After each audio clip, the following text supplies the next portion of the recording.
आज की क्लास में कक्षा 10th का सामाजिक विज्ञान का राजनीति शास्त्र में अध्याय 2 का अगला टॉपिक करेंगे, जो है संघीय व्यवस्था की कुछ महत्वपूर्ण विशेषताएं। जो क्या है अपना टॉपिक जो आज का होगा, संघीय व्यवस्था की कुछ महत्वपूर्ण विशेषताएं। देखिए यहाँ पर हम विशेषता के बारे में कुछ डिस्कस करते हैं। देखिए विशेषता क्या है। विशेषता का मतलब होता है कि इस समय क्लास में अगर 100 बच्चा है तो उसमें से क्या होता है कि 8-10 बच्चा जो होता है वो टीचर के लिए खास होता है, विशेष होता है। क्यों?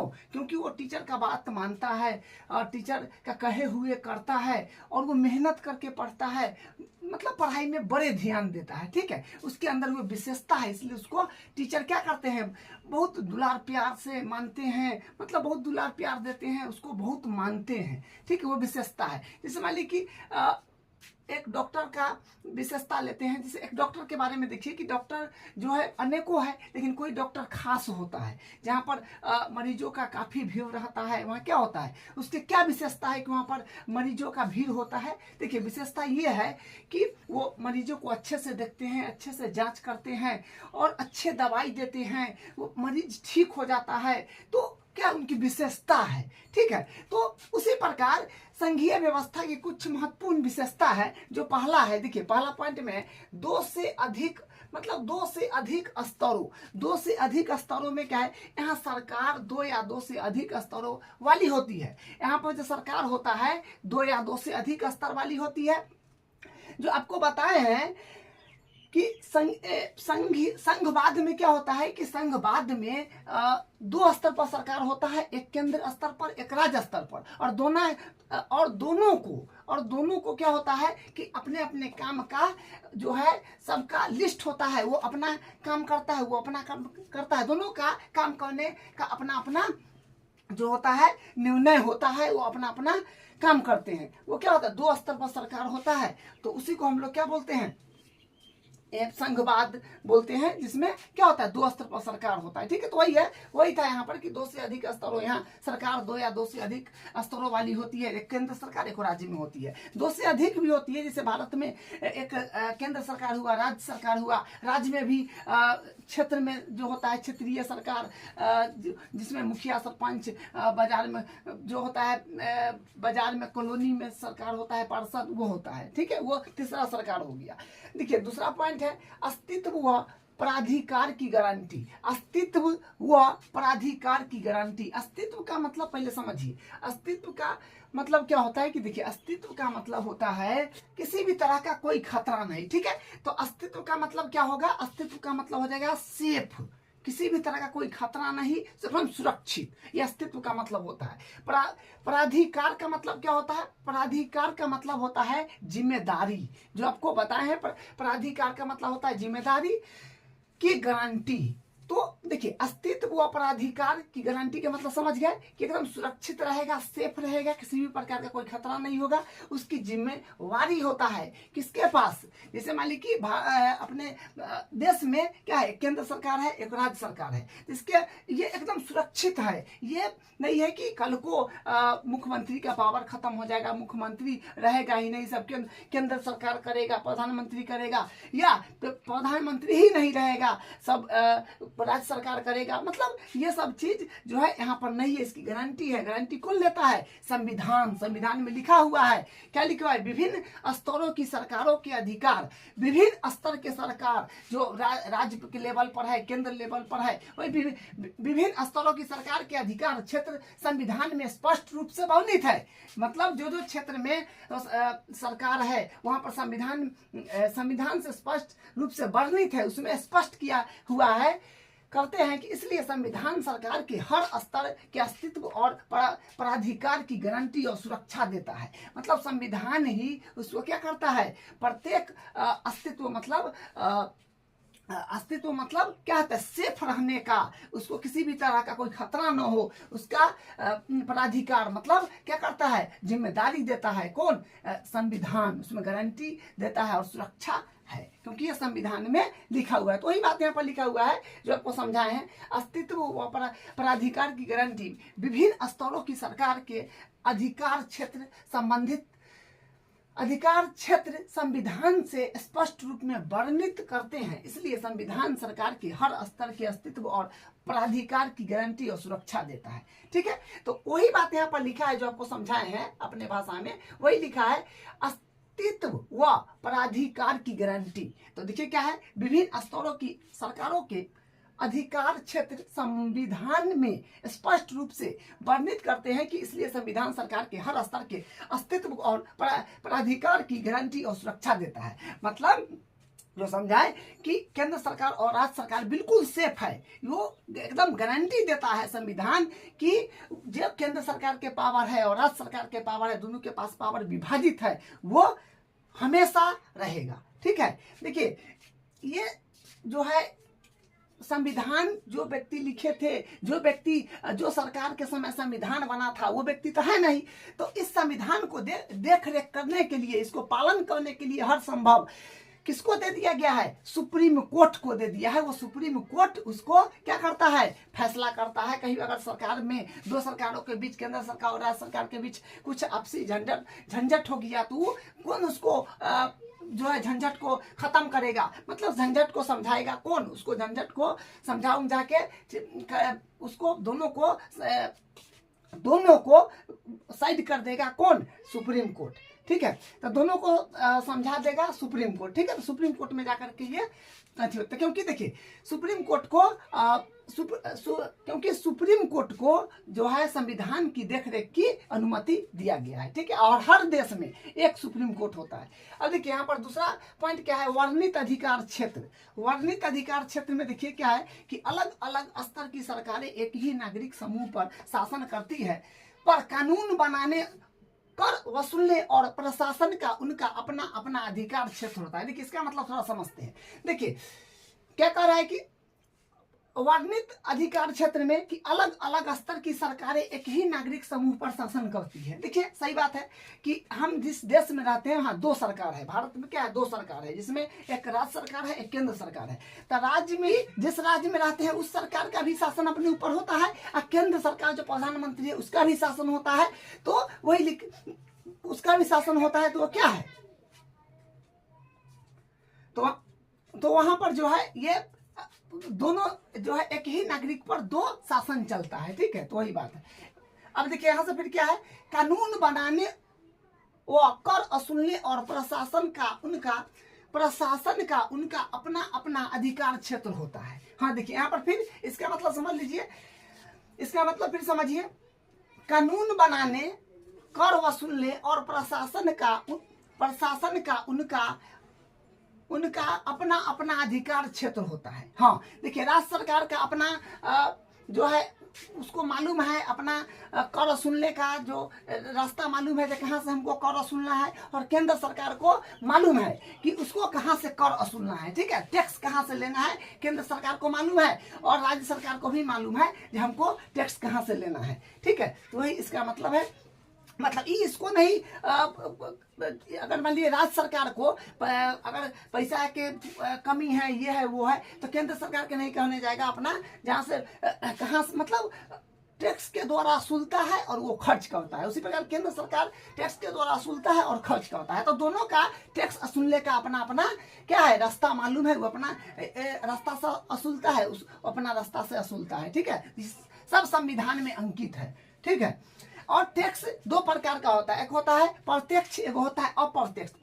प्रत्यक्ष का मतलब होता है डायरेक्ट, और एक होता है अप्रत्यक्ष का मतलब इनडायरेक्ट, मतलब जो किसी एक व्यक्ति बीच में पड़ के उस वहां तक पहुंचाता है। ठीक है, जैसे मान लीजिए कि हम कोई मोबाइल फोन खरीदे, डायरेक्ट खरीद लिए जा करके, तो जो टैक्स सब पर लगता है, अगर 1 रुपया का सामान किनिए, 5 रुपया किनिए, सब पर टैक्स लगता है, तो वो टैक्स डायरेक्ट चला गया। और मान लीजिए कि कोई व्यक्ति है, उसको कहा कि नहीं ये सामान खरीदो, ये बढ़िया होता है, उसको जाकर के बता दिए, तो खरीदा, बेचा दुकानदार, खरीदा वो व्यक्ति, लेकिन हम उसको रास्ता बताए, तो हो गया क्या, इनडायरेक्ट। मतलब डायरेक्ट नहीं किया, इनडायरेक्ट दिया किसी के माध्यम से, तो वो भी दो प्रकार का होता है।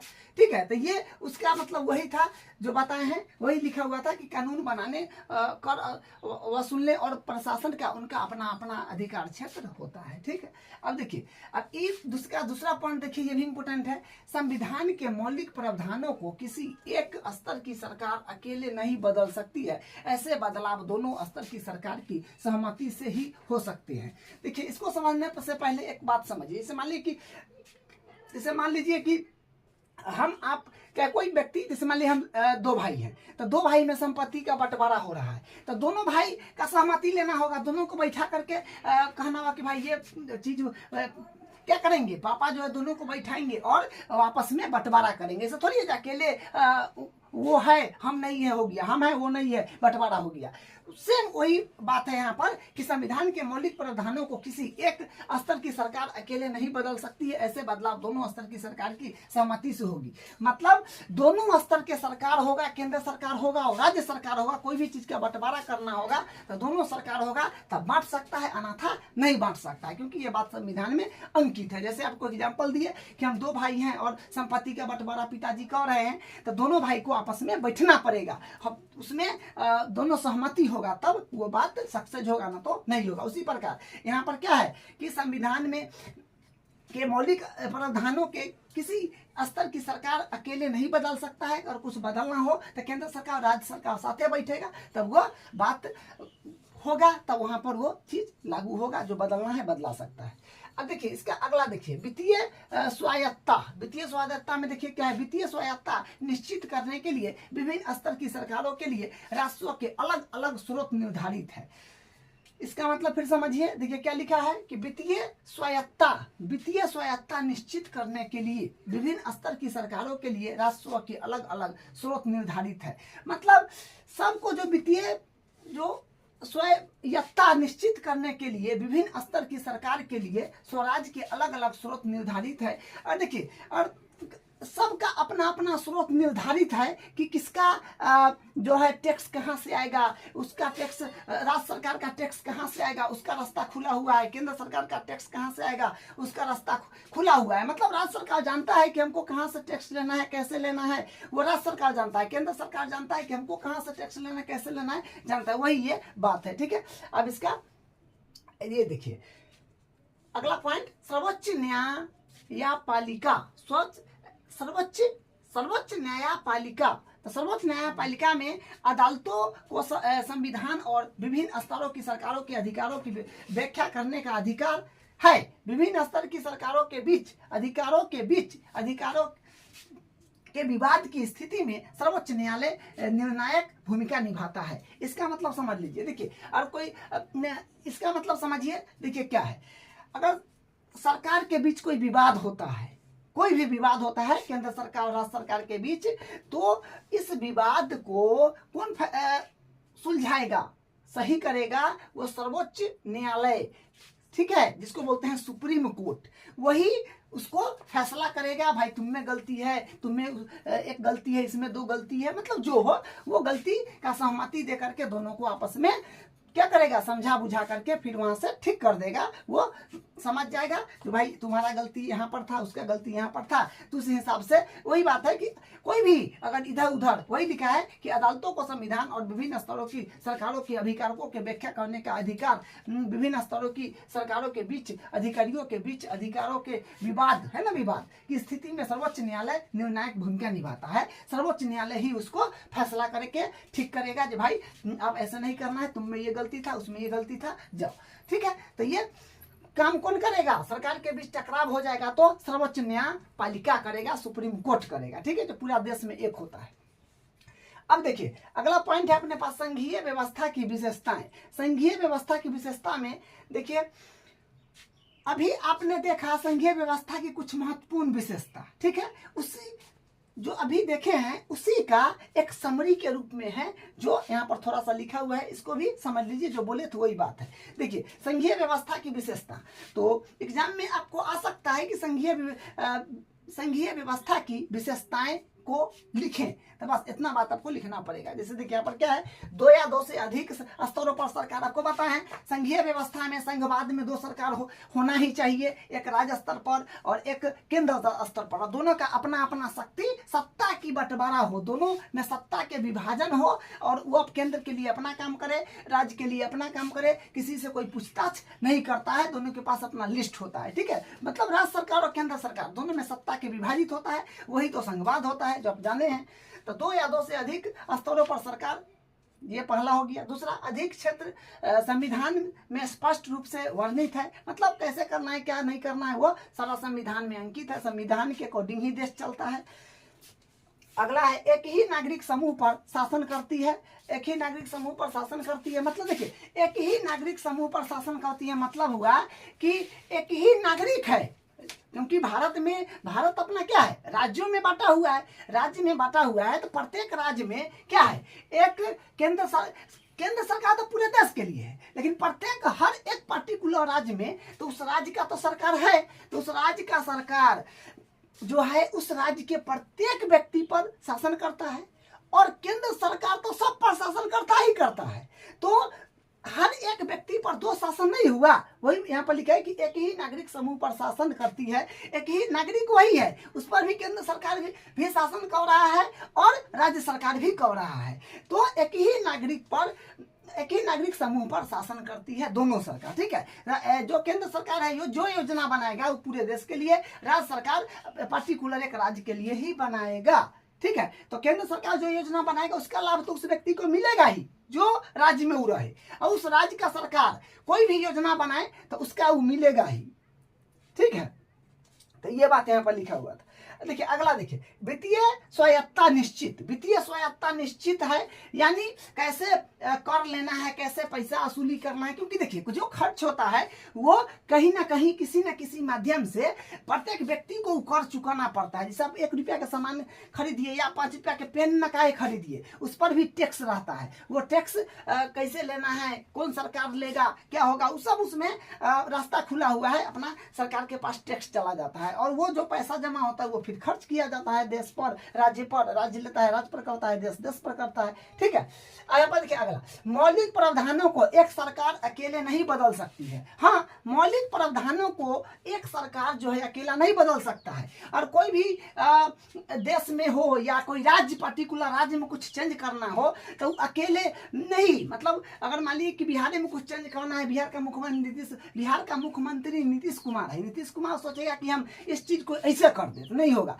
उसको पहले क्या करना पड़ेगा, केंद्र सरकार और राज्य सरकार दोनों के बीच सहमति होना, बात को सहमति होना पड़ेगा, वो बात अब सहमति है तब वो कर सकता है।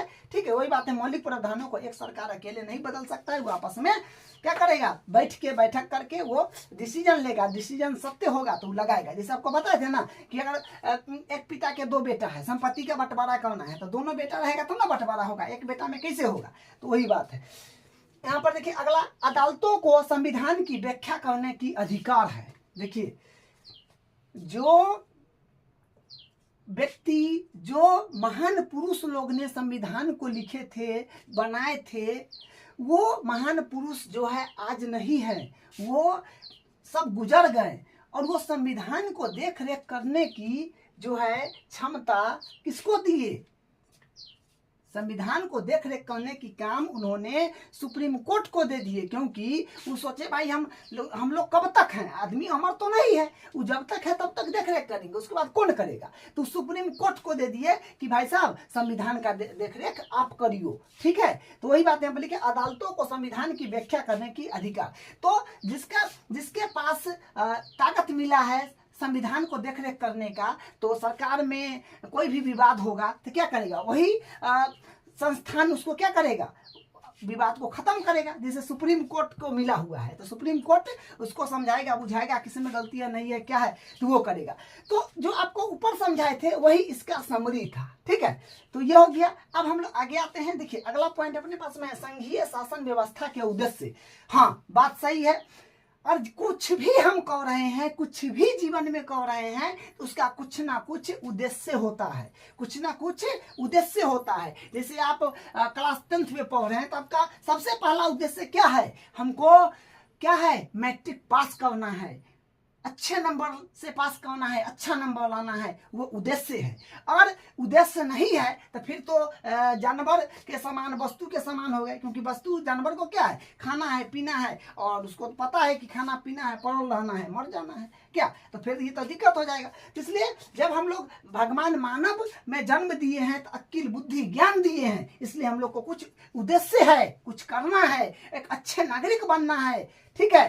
तो वही है कि संघीय शासन व्यवस्था का उद्देश्य, तो उद्देश्य क्या था देख लीजिए, देश की एकता की सुरक्षा करना और उसे बढ़ावा देना। मतलब इतना चीज जो है ये काहे करा गया? इतना चीज इसलिए करा गया कि देश में प्रत्येक व्यक्ति प्रेम से रहे, भाईचारा बना रखे और कहीं पर कोई विवाद नहीं हो, इसलिए इतना यही उद्देश्य था इसका। वही है, देश की एकता की सुरक्षा करना और उसे बढ़ावा देना, सुरक्षित रहे। दूसरा आप देखिए इसी में क्षेत्रीय विविधता को, विविधता का मतलब होता है अलग अलग, ठीक है, क्षेत्रीय विविधता का पूरा सम्मान करना, क्षेत्रीय विविधता जितना होगा उसको सम्मान करना, तो ये उद्देश्य था, ठीक है। अब हम लोग इस पर बात कर लेते हैं थोड़ा सा, संघीय सरकार के प्रकार, ठीक है। अगला पॉइंट देख लीजिए, संघीय सरकार के पॉइंट, इसके बारे में देख लीजिए। संघीय सरकार के पॉइंट में अपने पास आएगा एक साथ आकर संघ, एक होता है साथ लेकर संघ। देखिए इसको आसान भाषा में समझिए। साथ आकर संघ का मतलब होता है, जैसे मान लीजिए कि आप अभी क्लास 10th में है, तो कभी क्लास 5 में, 7 में, 8 में रहे होंगे, तो क्लास 5 में रहे होंगे तो थोड़ा बहुत मतलब थोड़ा कम दोस्त रहा होगा अपने आसपास के। जब क्लास 9th में गए तो और दोस्ती बढ़ गया, 10th में गए और दोस्ती बढ़ गया, तो क्या हुआ? साथ आकर संघ, मतलब उसका दोस्ती उससे था, उसका दोस्ती भी, आपका दोस्ती उससे हो गया, क्या हुआ? ये साथ आकर संघ हो गया, ठीक है। तो ये इसमें क्या होगा? राज्य सरकार नागरिक संविधान, ये मतलब इस साथ अपना लाला के सबको बनाया। और साथ लेकर के मतलब हुआ कि जैसे अपना परिवार हुआ, परिवार में होता है, कोई कमजोर वर्ग होता है, कोई पैसा वाला होता है, कोई कमजोर होता है अपना परिवार में, तो गार्जियन क्या करता है? उसको जैसे तैसे करके मेंटेन करते हैं। अगर कोई कमजोर सफाई है तो उसको लात मार कर थोड़ी भगा देते हैं, उसको मेंटेन करके रखते हैं कि नहीं तुम ऐसे करो, ये करो, वो करो। तो वही है, तो साथ लेकर का मतलब हुआ कि देखिए भारत तो बहुत पहले से है, तो भारत बहुत पहले से है, तो भारत को राज्य में विभाजित कर दिया, भारत को राज्य में विभाजित कर दिया गया। क्यों? क्योंकि भारत में अगर राज्य बन जाएगा तो प्रत्येक राज्य पर एक एक सरकार हो जाएगा और व्यवस्था जो होगा बढ़िया रहेगा। वहाँ जो है वहाँ के सरकार उतना देख रेख कर लेगा, यानी वहाँ के जनता को कोई ज्यादा परेशानी नहीं होगा, उसकी समस्याओं को जल्दी सुनी जाएगी। इसलिए भारत को राज्य में बांट दिया गया, ठीक है। और साथ आकर के मतलब हुआ कि जैसे अमेरिका है, अमेरिका जो है वहां पर 50 राज्य है, तो 50 राज्य मिल करके वहां पर एक देश बना अमेरिका। तब बताइए कि जैसे कि ना होता है, दोस्ती तो छूट भी जाता है, वही बात है। अमेरिका में जो है क्या है, अमेरिका में जो है वो तो 50 राज्य मिल करके देश बना हुआ है, तो सबका अपना अपना अलग अलग अधिकार हो जाएगा ना। अजय उसी में से साइड हुआ है तो उसको तो क्या है, बांटा गया है बराबर करके, तो उसका तो अधिकार बराबर रहेगा। तो इसमें क्या है, अमेरिका में जो है 50 राज्य है, सबका अलग अलग अधिकार है, क्योंकि राज्य से मिलकर अमेरिका बना था। तो वहां पर क्या है कि हर प्रत्येक राज्य में जाने के लिए आपका प्रत्येक का नागरिकता लेना पड़ता है, समझे। लेकिन भारत में वैसा नहीं है, क्योंकि साथ लेकर संघ है। एक भारत बहुत दिन से था, बीच में भारत बहुत दिन से था, तो ये जो है कुछ दिन पहले, मतलब कुछ सालों पहले ये राज्य में विभाजित हुआ, जो क्या है सबको सबका देख रेख करने के लिए जनसंख्या जितना बढ़ता है उस तरह से क्षेत्र बना करके लोग क्या करते हैं, सरकार बैठाते हैं। वहां से जो किसी भी व्यक्ति का कहीं से कुछ कहीं से भी कोई दिक्कत हो तो उसका आवाज सरकार सुने, कहीं पर ज्यादा जो हो उस तरह का बिहेव न हो, इसलिए अलग अलग छोटा छोटा क्षेत्र में बांट के सरकार बना दिया जाता है, ठीक है। तो यही हुआ साथ आकर का मतलब जान गए, जिसमें दोस्त बनाते हैं, साथ लेकर के मतलब होता है कि एक परिवार की तरह समझिए, ठीक है। तो अब देखिए यहाँ पर इसमें डिफिनेशन देख लीजिए, दो या अधिक स्वतंत्र राष्ट्र को लेकर एक बड़ी इकाई गठित करने का मतलब, दो या अधिक राष्ट्र को लेकर एक बड़ी इकाई गठित करने का, बताए ना कि छोटा छोटा राज्य लेकर के एक बड़ा देश बन जाता है इसमें, ठीक है। जैसे कि ना होता है दोस्ती कम रहता है, फिर बहुत होता है, बहुत में भी कितने छूट जाता है, कितने बचल रहता है, वही बात। दूसरा है संयुक्त राज्य अमेरिका।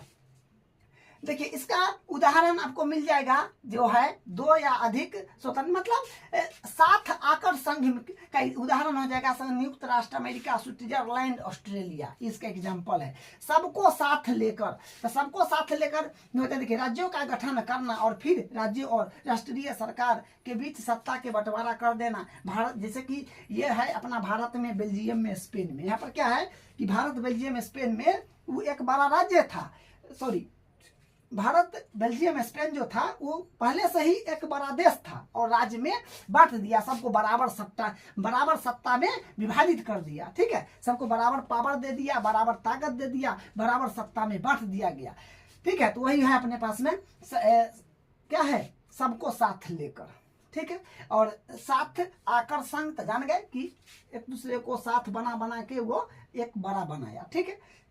अब एक और पॉइंट है, इसको देख लीजिए, भारत के संघीय व्यवस्था। देखिए भारत के संघीय व्यवस्था पर आ जाइए। देखिए अब अगला पॉइंट है अपने पास में, अब अगला पॉइंट पर आ जाइए। देखिए अगला पॉइंट अपने पास में है भारत के संघीय व्यवस्था। देखिए भारत को संघीय व्यवस्था को जानने से पहले हम लोग 1947 का कुछ बात करते हैं, उससे पहले का। उससे पहले भारत को दो भाग में आप बांट सकते हैं, एक ब्रिटिश भारत और एक रजवाड़े, ठीक है। एक ब्रिटिश भारत, एक रजवाड़े। तो ब्रिटिश भारत को दो भागों में बांटा गया था, भारत में और पाकिस्तान में, ठीक है। और ये रजवाड़े में जो था ये 565 क्षेत्र था, ठीक है। 565 क्षेत्र में बांटा हुआ था रजवाड़े, ठीक है। रजवाड़े का मतलब होता है जहाँ राजा रानी का राज हो, ठीक है। तो देखिए यहाँ पर पाकिस्तान जो था, पाकिस्तान को दो भाग में विभाजित कर दिया गया था, एक पश्चिमी और एक पूर्वी, ठीक है। पश्चिमी एक पूर्वी 1971 के करीब, ठीक है। अब यहाँ पर तो देखिए जब भारत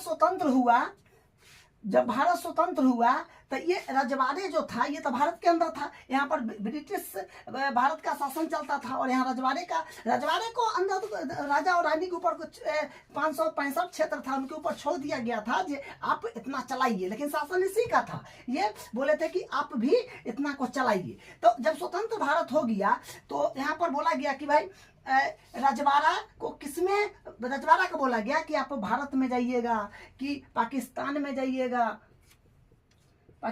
जाइएगा कि स्वतंत्र हो जाइएगा। तो यहाँ पर बड़ी समस्या हो गया, जो उस समय का जो नेता लोग थे उनको बड़ा चोट सा पहुंचा कि भाई पहले ही हम भारत को दो भागों में बांट चुके थे, भारत और पाकिस्तान में, पाकिस्तान को भी दो हिस्सा दे चुके थे, पश्चिमी और पूर्वी, और भारत और ये जो अलग हो जाएगा तो भारत में बचेगा क्या? सबसे ज्यादा तो जमीन जो था इसके पास था, रजवाड़े के पास। और मान ली कि ये रजवाड़ा है, ये जो है अपने पास ये रजवाड़ा है तो ये भारत है, ये रजवाड़ा है तो ये भारत है। तो यहाँ पर क्या है, क्या देखिए दो का अगर भारत रजवाड़ा मतलब यहाँ से, क्योंकि इसका तो क्षेत्र कम है, इसका क्षेत्र ज्यादा है, तो यहाँ पर दो का जाएगा तो तुरंत वीजा पासवर्ड कहाँ से बनवाएगा? तुरंत वीजा पासवर्ड बनवाते रहेगा, तुरंत वीजा पासवर्ड तो नहीं बनाएगा। इसलिए इसको क्या किया, भारत में ही सटा लिया, क्योंकि भारत का तो हिस्सा था, वो राज करने के लिए मतलब उसको देख रेख करने के लिए रजवाड़े को दे दिया गया था, ठीक है। इसलिए ये इसमें सटा लिया गया था, ठीक है। तो आज ये देखते हैं भारत इतना बहुत बड़ा विशाल बन गया है कि किनके कारण, जो पूर्व जो पहले का मंत्री लोग हैं वो इसमें सटा लिए थे ना। तो ये अगर इसको क्या बोलते हैं पाकिस्तान में सटा लेते तो और समस्या हो जाता, और स्वतंत्र अलग हो जाता तो भारत को और समस्या हो जाता, छोटा सा जगह रहता तो उसी में गुजारा करना पड़ता, ठीक है। एक और पॉइंट है अपने पास में, इसको देख लीजिए, भारत में संघीय व्यवस्था। देखिए यहाँ पर क्या है, भारत में संघीय व्यवस्था, तो इसमें राजवाड़े का मतलब क्या होगा, जहाँ राजे या रानी द्वारा राज किया जाता है, ठीक। राजवाड़े का मतलब जहाँ राजा या रानी द्वारा राज किया जाता है, ठीक है। तो देखिए पॉइंट पहला, रजवाड़े को चुनने या चयन करने का अवसर दिया गया। तो देखिए इनका अवसर मिला भारत में, पाकिस्तान में, और स्वतंत्र हो गया, ठीक है। तो ये जो आपको यहाँ पर समझाए थे वही बात है। तो ये आज का अपना टॉपिक था। अब अगले क्लास में इसका